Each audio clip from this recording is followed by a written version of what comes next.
नमस्कार दोस्तों। 2024 का लोकसभा चुनाव नज़दीक है और मोदी जी ने पिछले 10 सालों में बहुत सारे चुनाव ऐसे जीते हैं और बहुत जोरदार तरीके से जीते हैं। लेकिन 2024 के लोकसभा चुनाव से पहले 2024 में जो मेयर का इलेक्शन हुआ था, चंडीगढ़ का मेयर इलेक्शन था, उसमें एक बहुत बड़ी गलती हो गई है बीजेपी सरकार के द्वारा। और ये गलती की है बीजेपी सरकार के जो चंडीगढ़ यूनिट के एक सदस्य हैं, जिन्हें मेयर इलेक्शन में प्रिजाइडिंग ऑफिसर के रूप में जो काम कर रहे थे, उन्होंने जो बैलेट पेपर थे, जो मतपत्र थे, उनके साथ टेम्परिंग के कारण ये केस सामने आया है, जिसमें उन्होंने जो मेयर इलेक्शन में जो बैलेट पेपर थे उनमें टेम्परिंग की, जिसका वीडियो लीक हो गया और ये केस सुप्रीम कोर्ट तक पहुंच गया, जहाँ पे supreme court chief justice of India और उनके साथ जो 4 जज थे, उन पाँचों जजों की बेंच ने उन्हें आरोपी करार दिया इसमें, और उन्होंने खुद का गुनाह भी कबूल किया है, जिसके कारण बीजेपी का नाम इसमें घसीटा जा रहा है। और एक और रीज़न है क्योंकि बीजेपी जो अनिल मसीह हैं, जो प्रिजाइडिंग ऑफिसर थे, रिटर्निंग ऑफिसर थे, उन्होंने उनको जो डिफेंड कर रहे हैं वो है मुकुल रोहतगी, जो खुद एक बहुत ही बड़े वकील हैं, अटॉर्नी जनरल भी रह चुके हैं भारत के 2014 से 2017 के तक। तो इस लेवल का व्यक्ति अगर जो किसी व्यक्ति को डिफेंड कर रहा है, तो इसी कारण बीजेपी का नाम इसमें घसीटा जा रहा है, और क्योंकि वो बीजेपी सदस्य भी हैं।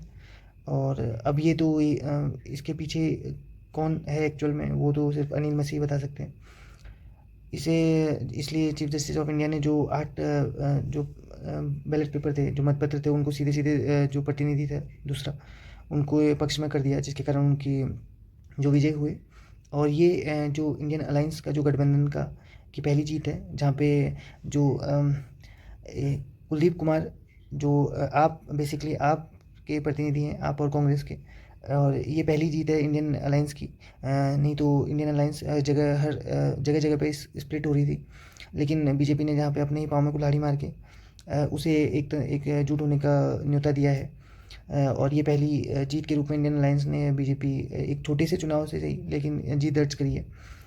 और बीजेपी की जो इमेज है, इसके कारण काफ़ी इसमें दाग लगा है, और बहुत सारे पॉलिटिशियंस और बहुत सारे लोगों ने इसमें इसे मतलब जो विपक्षी हैं, उन्होंने इसको बहुत ही क्रिटिसाइज़ किया।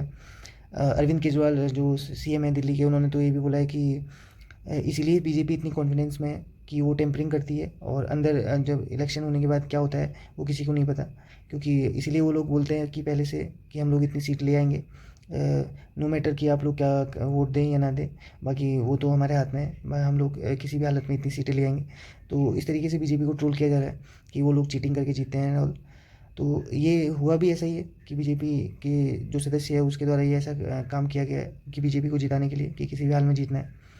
तो इसी कारण बीजेपी की जो बनी बनाई इज्जत थी लास्ट 10 सालों से, वो काफ़ी उसमें एक दाग लग गया है। जो भी हो, अब लोकसभा चुनाव नज़दीक है और बीजेपी ने बहुत सारे ऐसे काम किए हैं जिसके कारण आज बीजेपी और मोदी जी को, हमारे मोदी सरकार के नाम से ही जानते हैं लोग। मैक्सिमम रूरल एरिया में जहाँ भी आप चले जाएँ, तो लोग से अगर पूछें तो वो यही बोलते हैं कि मोदी सरकार आएगी। देखते हैं कि क्या होता है। इतना बड़ा इम्पैक्ट तो नहीं आएगा इसका, लेकिन हाँ एक है कि जो इतिहास में, हिस्ट्री में एक ये चीज़ ज़रूर हो चुकी है, जहाँ पे मोदी सरकार को इस चीज़ के लिए काफ़ी क्रिटिसाइज़ किया जाएगा हमेशा। पॉलिटिशियंस का तो वैसे ही कोई, हमारे देश का पॉलिटिशियंस का कोई माई बाप है नहीं, उनको तो बच्चों की जैसी हालत है, आज किसी पार्टी में, कल किसी पार्टी में। बस एक कैंडी की ज़रूरत है कि जिसने दी आपको टॉफ़ी, आप उसी के साथ चल दिए वाला हिसाब है इनका। आज सुबह कुछ स्टेटमेंट, शाम को वही आप उसके अगेंस्ट में स्टेटमेंट दो, शाम को उसी के साथ ये लोग मिल जाते हैं। तो पॉलिटिक्स का तो भगवान ही मालिक है, बस जनता बेवकूफ़ बनती जा रही है। देखिए क्या होता है, और आप क्या कहना चाहेंगे इसके बारे में, प्लीज़ कमेंट बॉक्स में कमेंट करके बताएं।